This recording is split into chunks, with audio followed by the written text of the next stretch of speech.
Hi students, आज हम देखेंगे numericals on heat and temperature. तो ये आपका पहला क्वेश्चन है। The temperature which has same numerical value on Celsius scale and Fahrenheit scale is. कह रहा है कि सेल्सियस स्केल और फ़ारेनहाइट स्केल पर सेम न्यूमेरिकल वैल्यू कौन सी होगी। यहाँ पे ऑप्शन है हमारे पास 273, -273, -40 एंड 40।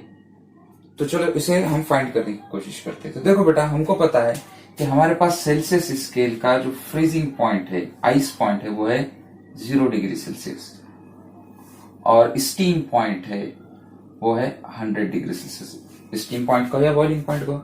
ऐसे ही फ़ारेनहाइट स्केल का भी हमको पता है। फ़ारेनहाइट स्केल का स्टीम पॉइंट और एंड आइस पॉइंट। तो इसका स्टीम पॉइंट है 22 फ़ारेनहाइट और यहां पर इसका जो आइस पॉइंट है वो होगा 32 फ़ारेनहाइट। अब कह रहा है वो कि दोनों की सेम वैल्यू आनी चाहिए, दोनों की सेम वैल्यू। तो हमको पता है कि अगर हम एक वैल्यू लेते हैं यहाँ पर कोई भी सी, तो यहाँ पर वो वैल्यू होगी एफ। और इस रिलेशन का हमको पता है कि इस रिलेशन से हमको एक फॉर्मूला पता है कि यहाँ पर degree minus ice point divided by, हाँ बेटा, steam point minus ice point. ये हमारा जो रेशो है ये क्या होता है, कांस्टेंट होता है। ये रेशो हमारा कांस्टेंट होता है। यहाँ पे डिग्री, तो इन दोनों स्केल्स के लिए अगर हम देखते हैं तो क्या होगा बेटा, C minus 0 divided by 100 minus 0 is equal to F minus 32 divided by 212 minus 32। ठीक है। अब हमको क्या कह रहा है कि न्यूमेरिकल वैल्यू ऐसी हमको फाइंड करना है कि जिसमें सेल्सियस स्केल इक्वल हो फ़ारेनहाइट स्केल की। सेल्सियस स्केल इक्वल हो फ़ारेनहाइट स्केल की वैल्यू, न्यूमेरिकल वैल्यू। तो हम कंसीडर करते हैं कि वो न्यूमेरिकल वैल्यू T है। ठीक है, हमने कंसीडर किया कि वो न्यूमेरिकल वैल्यू T है। तो यहां पर हम C की जगह रखेंगे T डिवाइडेड बाय 100 हो गया, और यहां पर F की जगह रखेंगे T माइनस 32 डिवाइडेड बाय 180 हो गया। क्लियर है? कोई डाउट यहां तक? देखो, ये 0 0 कट जाएगा, ये हो जाएगा 5, ये हो जाएगा 9। अभी क्रॉस मल्टीप्लाई में जाएगा तो हो जाएगा बेटा 9t is equal to 5t minus 32। 9t is equal to 5t। 5 से मल्टीप्लाई करते हैं 32 को, 10 60। क्लियर है बेटा? तो यहां पर ये 5t इधर आ जाएगा, हो जाएगा 9t minus 5t is equal to minus 160। 4t is equals to minus 160. Therefore, t is equals to minus 160 by 4, that is minus 40. तो हमारा आंसर होगा minus 40. The correct answer is C. Clear है? हाँ बच्चों, ये सेकेंड क्वेश्चन रहा आपके board के ऊपर। क्वेश्चन है, if a thermometer reads freezing point of water as 20 degree Celsius and boiling point as 150 degree Celsius, how much thermometer reads when the actual temperature is 60 degree Celsius? एक faulty thermometer है हमारे पास, एक faulty thermometer है जिसका freezing point हमारे पास 20 degree Celsius है and boiling point उसका 150 degree Celsius है। यानी कि वो 0 की बजाय 20 डिग्री सेल्सियस बताएगा, 100 की बजाय 150 डिग्री सेल्सियस बताएगा। तो 60 डिग्री सेल्सियस की बजाय कितना बताएगा, ये हमको फाइंड करना है। तो मैं कंसीडर करता हूं कि वो x बताएगा। फिर अभी हमने एक फॉर्मूला देखे थे पीछे कि degree minus ice point divided by steam point minus ice point constant होता है। तो इसलिए क्या होगा बेटा, इस स्केल के लिए डिग्री x माइनस कितना 20 divided by steam point minus ice point 150 minus 20 equal होगा किसके बेटा, तो सेल्सियस के C minus 0 divided by 100 minus 0 की। ठीक है, इसको कैलकुलेट करते हैं। x माइनस 20 डिवाइडेड बाय 130 हो गया, और C की जगह हम रखेंगे 60, तो ये 60 डिवाइडेड बाय 100 हो गया। ये 0 कैंसिल, ये 0 और ये 0 कैंसिल, तो x माइनस 20 इक्वल हो जाएगा 6 इंटू 13, और ये x माइनस 20 13 के 78 और ये x माइनस का उधर जाकर प्लस हो जाएगा, तो 78 plus 20 is equal to 98 degree Celsius, यानी कि 60 डिग्री सेल्सियस के ऊपर वो कितना शो करेगा, 98 डिग्री सेल्सियस को शो करेगा। ठीक है, चलो नोट कर लो फटाफट। हाँ, तो जो तीसरा क्वेश्चन आपके बोर्ड के ऊपर है, When a thermometer is taken from the melting ice to a warm liquid, the mercury level rises to 2/5 of the distance between lower and upper fixed point. The temperature of liquid in Kelvin is, temperature of liquid in Kelvin is, हमको kelvin के अंदर temperature का find करना है।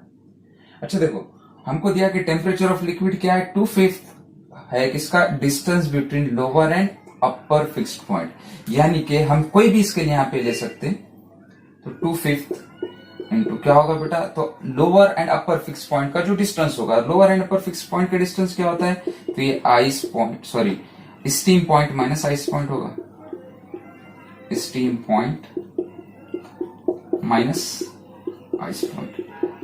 अगर हम Celsius scale के अंदर निकालते हैं, क्योंकि सेल्सियस से हम केल्विन में आसानी से कन्वर्ट कर सकते हैं, और सेल्सियस के जो हमारे ये होंगे वो भी आसान होगी, तो ये 2/5 इंटू क्या होगा, 100 माइनस 0, तो ये हो जाएगा 2/5 इंटू 40, सॉरी 100 हो जाएगा ये। अब इसको डिवाइड करते हैं तो क्या होगा, 20, और ये होगा 40 डिग्री सेल्सियस। हमको क्या में पूछा बेटा, केल्विन में पूछा, और हमको पता है कि केल्विन क्या होता है, तो ये होता है सेल्सियस प्लस 273.15, सेल्सियस प्लस 273.15, तो यहाँ पे सेल्सियस 40 प्लस 273.15 दोनों को ऐड करो, हमारा आंसर आएगा कितना आएगा, ये 5, ये 1, ये 3, 7 और 4 11, 313.15 क्लियर है, तो हमारा आंसर होगा बी 31। अच्छा, हमारा नेक्स्ट क्वेश्चन है, for a measuring temperature in the range of 2000 degree Celsius to 2005 degree Celsius 500 degree Celsius we should employ, तो ये कह रहा है कि 2000 से 2500 2500 डिग्री सेल्सियस की रेंज का टेम्परेचर मेजर करने के लिए हम इनमें से किस डिवाइस को यूज करेंगे, gas thermometer, platinum rhodium thermometer, barometer, pyrometer. तो अब यहाँ पर आपको अंदाजा लगाना होगा। तो देखो, सबसे पहले जो रॉन्ग है उसको हटाते चलो। तो आपको पता है barometer is a pressure measuring device,